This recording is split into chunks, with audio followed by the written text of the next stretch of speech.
ఓం గంగణపతయ నమ. ఐం సరస్వత్యై నమ. శ్రీమాత్రే నమ. క్రీం క్రీం మహాకాళికాయ నమ. ద్రాం దత్తాత్రేయాయ నమ. ఓం నమ శివాయ శివాయ గురువే నమ. శ్రీరామ జయ రామ జయ జయ రామ రామాయ నమో నమ. ఓం నమో భగవతి మేధా దక్షిణామూర్తి మహ్యం మేధాంతరిజ్ఞం ప్రయచ్చస్వ. క్లీం కృష్ణాయ గోవిందాయ గోపీజనవల్లభాయ శ్రీకృష్ణ పరబ్రహ్మణే పరంజ్యోతిషే నమో నమో నమ. జయ గురు దత్తాత్రేయాయ నమ. శ్రీమాత్రే నమ. యూట్యూబ్ ప్రేక్షకులకందరికీ కూడా నమస్కారం అండి.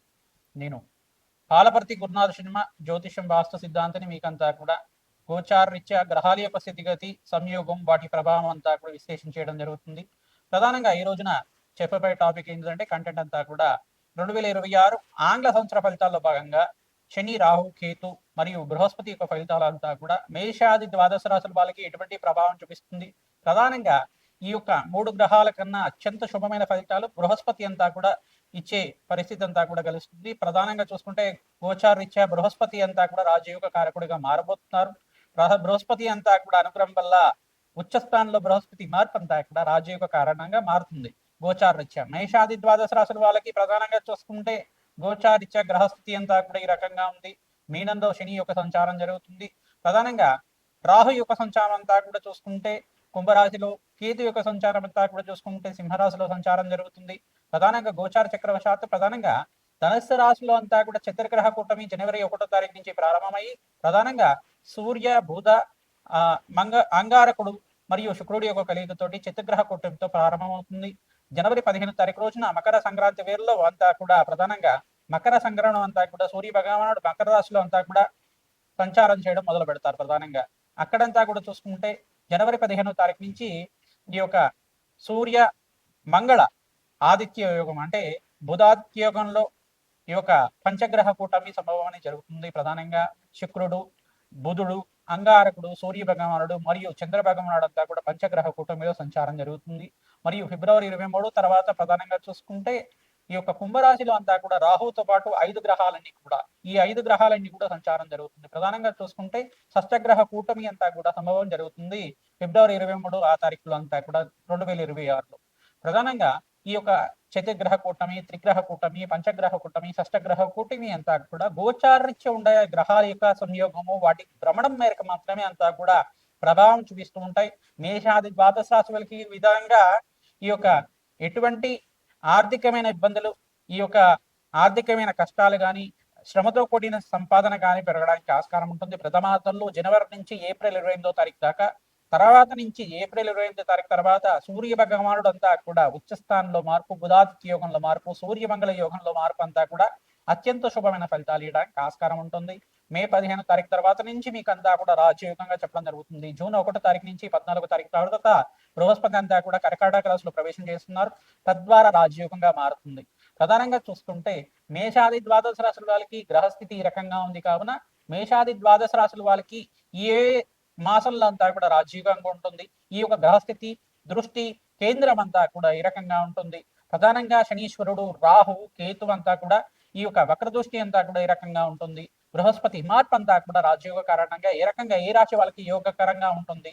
వివాహాది శుభకార్యాలు జరగడానికి కానీ, రాజయోగ కారణం కానీ, ధనయోగాలు సిద్ధించడానికి కానీ, ధనధాన్యాది సమృద్ధి కలగడానికి కానీ రాజయోగ కారకుడిగా బృహస్పతి అనుగ్రహం వల్ల ఎటువంటి రాజయోగాలు, ధనయోగాలు, విపరీత రాజయోగాలు అంతా కూడా సిద్ధించడానికి ఆస్కారం ఉంటుంది. అత్యంత శుభమైన ఫలితాలు ఇవ్వడానికి ఆస్కారం ఉంటుంది. నవగ్రహాల యొక్క అనుగ్రహం మేరకే మానవ జీవిత విధానం అంతా కూడా ఉంటుంది కావున ప్రధానంగా నవగ్రహాల అనుగ్రహం కోసం అంతా కూడా ప్రతినిత్యం కూడా నవగ్రహారాధన చేయడం శ్రేష్టమైన ఫలితాలు పొందుతూ ఉంటారు. ప్రధానంగా చూసుకుంటే ఈ యొక్క గ్రహస్థితి ఈ రకంగా ఉంది కావున గోచారరీత్యా గ్రహాల యొక్క సంయోగము వాటి ప్రభావం అంతా కూడా సంపూర్ణంగా విశ్లేషణ చేసి మీకంతా కూడా 2026లో రాజయోగం వచ్చే విధంగా మీకంతా కూడా పరిష్కారం చెప్పడం జరుగుతుంది.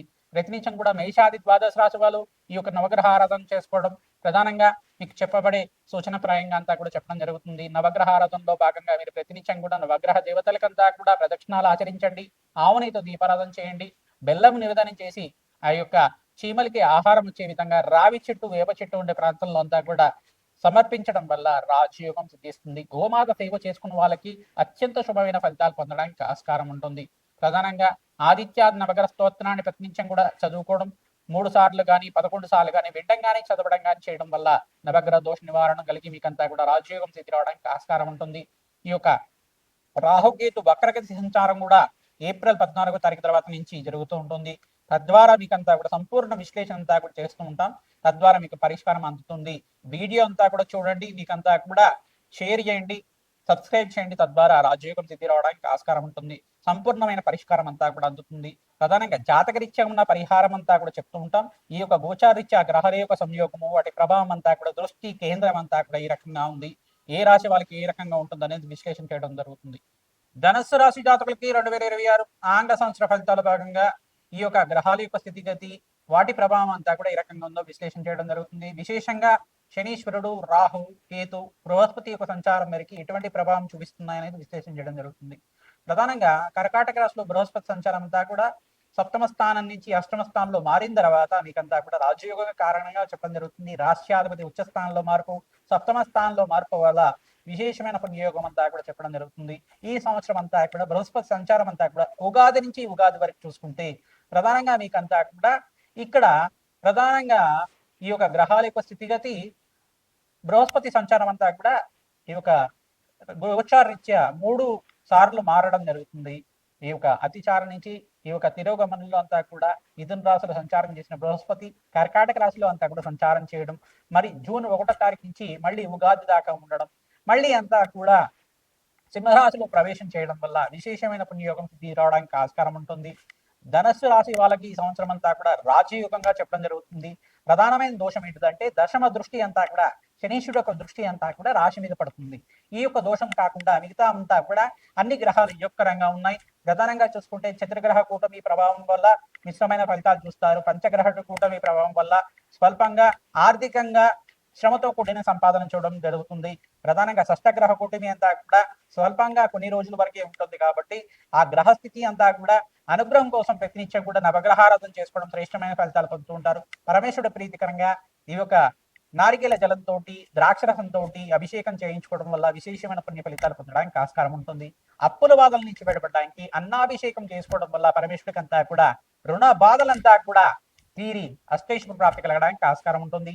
లక్ష్మీ కుబేర శాంతి హోమాది కార్యక్రమాలు ఆచరించాలి. రాజశ్యామల యజ్ఞాతి క్రతులంతా కూడా మాఘమాసంలో ఆచరించిన వాళ్ళకి విశేషమైన పుణ్య ఫలితాలు పొందడానికి ఆస్కారం ఉంటుంది. రాజశ్యామల యజ్ఞాతి క్రతులు ఆచరించుకోవడం వల్ల విశేషమైన ధన ప్రాప్తి, ధనయోగం కలగడానికి ఆస్కారం ఉంటుంది. ఉద్యోగంలో మార్పులు కానీ, ఉద్యోగంలో ప్రమోషన్స్ కానీ ఆచరించడానికి ఆస్కారం ఉంటుంది. ప్రతినిత్యం కూడా లక్ష్మీ కుబేర శాంతి హోమాది కార్యక్రమాన్ని ఆచరించుకోవడం మంచి ఫలితాలు పొందుతారు. నవగ్రహాలకంతా కూడా అభిషేకం చేయించుకోవడం వల్ల మంచి ఫలితాలు పొందుతారు. శనీశ్వరుడికి, రాహుకి మరియు బృహస్పతికి, శుక్రుడికి, అంగారకుడికి అంతా కూడా జపము హోమాది కార్యక్రమాలు ఆచరించుకోవడం వల్ల అష్టైశ్వర ప్రాప్తి కలుగుతుంది. రాజయోగ సిద్ధి అవుతుంది. ప్రధానంగా మీకంతా కూడా మే 15వ తారీఖు నుంచి నవంబర్ 7వ తారీఖు దాకా రాజయోగంగా చెప్పడం జరుగుతుంది. సువర్ణ యోగంగా చెప్పడం జరుగుతుంది. పట్టిందల్లా బంగారం అవడానికి ఆస్కారం ఉంటుంది. విశేషమైన ధన ప్రాప్తి కలగడానికి ఆస్కారం ఉంటుంది. రామ్ దత్తాత్రేయ.